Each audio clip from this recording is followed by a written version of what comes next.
the day before school started, which was right around this time, in 1995, I was 11-year-old CJ, and I was getting ready to go into the 6th grade. And I had gone to the middle school, and I had met all my teachers, and I had gotten my schedule, and I had walked from class to class to class, which I had never done before. And I had walked around the corner to where my art class was supposed to be, and around the corner and down the hall to where my music class was supposed to be. And I found my locker, which was around a different corner and down a different hall, and I tried my locker combination lots and lots of times. And I went to the school once and I did all that. And then I went to the school again and I did all that. And I was totally prepared for the 6th grade, except for one thing. I was absolutely terrified by how unprepared I was for the 6th grade. I was terrified. I was stepping into the middle school and I was a nervous wreck, like crying, nervous wreck. It was crazy. You see, I was stepping out of and guys, I have nervousness and anxiousness a lot. Like I'm just I'm a nervous person. And so I stepped into the 6th grade just super anxious. You know, I had never switched classes before. I wasn't sure what it looked like to go from class to class. I didn't know if I could make it to my locker and get my combination in and get all the books I needed and get to my next class in 5 minutes. I wasn't sure if I would remember the way to the music room or the art room. I wasn't sure if I would have any friends in any classes because now all of my friends were split into different class sections in the middle school. I was just terrified. Fast forward, this day, in 2001, 6 years later, I was getting ready to go into my senior year of high school. In my last few years of high school, the day before school started, I was pumped to go to school. I was that kid that was just super excited. I was excited to get back and see my friends. I was excited to go to my classes. I was excited to go to the sporting events, and I was that guy that was like Mr. School Spirit, and I was just excited for what the year held. Now, here's what I know. There are some of you in this room that are absolutely terrified by the start of school. And there are some of you in this room that are crazy excited for school to start. And there's some of you in this room that between terrified and excited, you fall somewhere in the middle.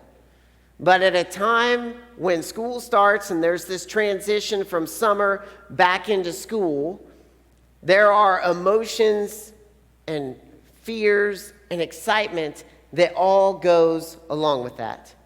Paul was writing to this church at this town called Colossae. It's where the book Colossians comes from. And he was writing to this church because they were facing a very similar experience to what we face in this transition of headed back to school. No, they weren't going back to school, and they didn't have, a big education thing going on, but they were going through a moment of change. You see, what was going on at the church at this time is that this church was started by another guy that Paul knew, and this guy had told Paul, hey, this church is started, it's up, it's running, it's incredible, it's going really good, and this church knew who Jesus was, and they were following Jesus. Ashton, you listening?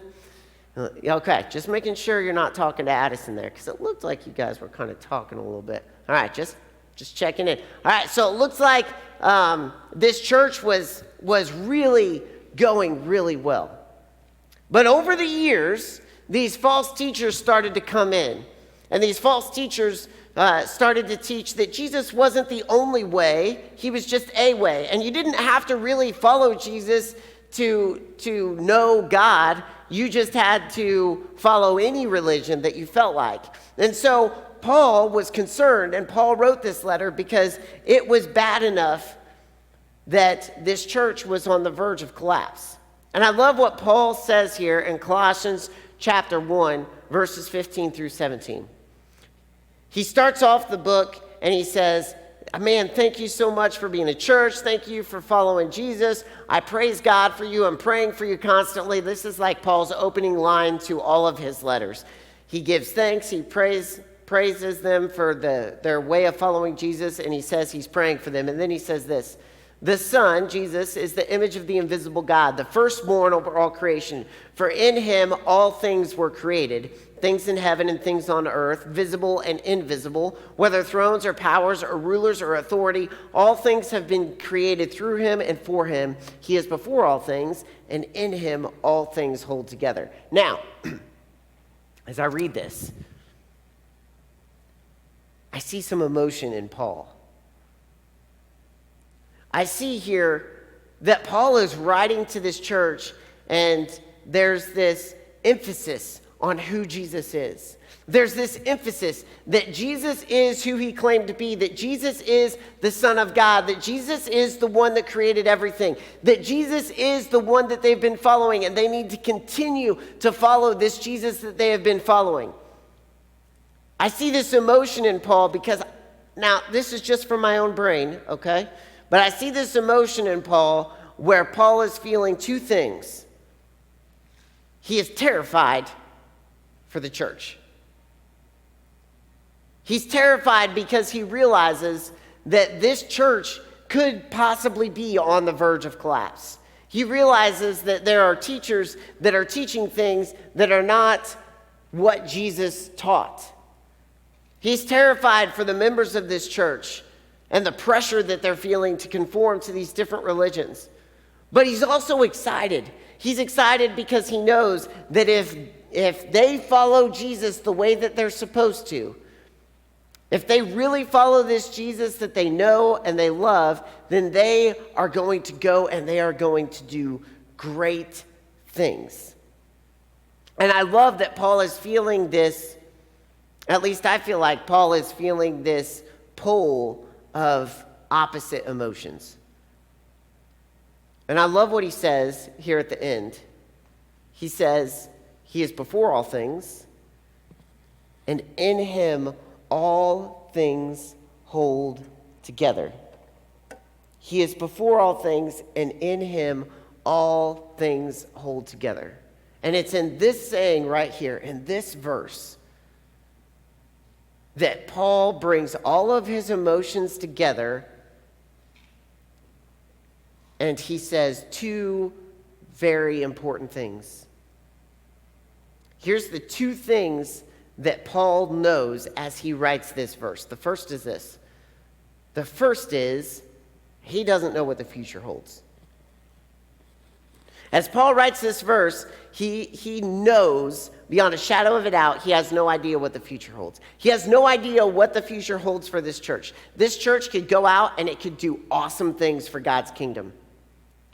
It could just bust out the seams and bring people to Jesus Christ like never before. But this church could also feel the effects of false teachers.